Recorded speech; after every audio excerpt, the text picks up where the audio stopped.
All board video 6/2/2025 KLDR all board video 2/7 1 மணிக்கு 3 மணிக்கு 6 மணிக்கு 8 மணிக்கு எல்லா ஷோ 2/7 வரும். எதுனா 3 செட்டு 2 செட்டு பாஸ் ஆகும். 4 ஷோலையும் ஃபாலோ பண்ணுறவங்க ஆல் போர்டு பண்ணிக்கோங்க. அதேமாரி 2 டிஜிட்டல் பார்த்து உங்களுக்கு 2 டிஜிட்டல் விளையாடுறவங்களா இருந்தால் அந்த வீடியோவை பார்த்து அதில் அதேமாரி 3 டிஜிட்டல் வீடியோவும் இருக்கும்.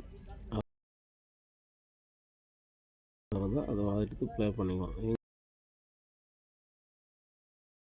எதுவும் கிடையாது. இந்த கெஸ்ஸிங்கு இது ஒரு கெஸ்ஸிங் வீடியோ தான். எந்த பெட்டிங்கும் சுதாட்டமாக எதுவும் கிடையாது. இது ஒரு கெஸ்ஸிங் கருத்து கணிப்பு வீடியோ மட்டும்தான். வேணுன்னா ஒரு பொழுதுபோக்கு வீடியோவை முழுக்க இது கேரளா மாநிலத்துக்கு மட்டும்தான் ஆல் போர்டு வீடியோ. ஓகேங்களா?